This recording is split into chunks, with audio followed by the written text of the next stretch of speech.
به نام خداوند دوستدار کودکان. خالق جان دیدو و چند تا گردو. قصه منظوم سروده مصطفی رحمان دوست.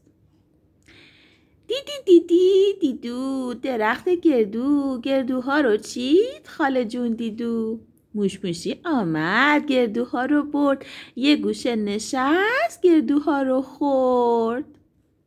همون گردویی که خاله دیدو گرفته بود از درخت گردو. گربه‌ای دوید، گربه‌ای چموش، با چنگال تیز به دنبال موش. همون موشی که گردوها رو برد، یه گوشه نشست گردوها رو خورد. همون گردویی که خاله دیدو گرفته بود از درخت گردو. هاپ و هاپ دوید، واق و واق و واق، دنبال گربه با پای چلاق. گربه‌ای که بود زرنگ و چموش، همون که دوید به دنبال موش. همون موشی که گردوها رو برد، یه گوشه نشست گردوها رو خورد. همون گردویی که خاله دیدو گرفته بود از درخت گردو. مرغ چیلی خاله قدقدا دنبال سگ رفت، سگ با وفا. همون سگی که دوید واق و واق دنبال گربه با پای چلاق. گربه‌ای که بود زرنگ و چموش، همون که دوید به دنبال موش.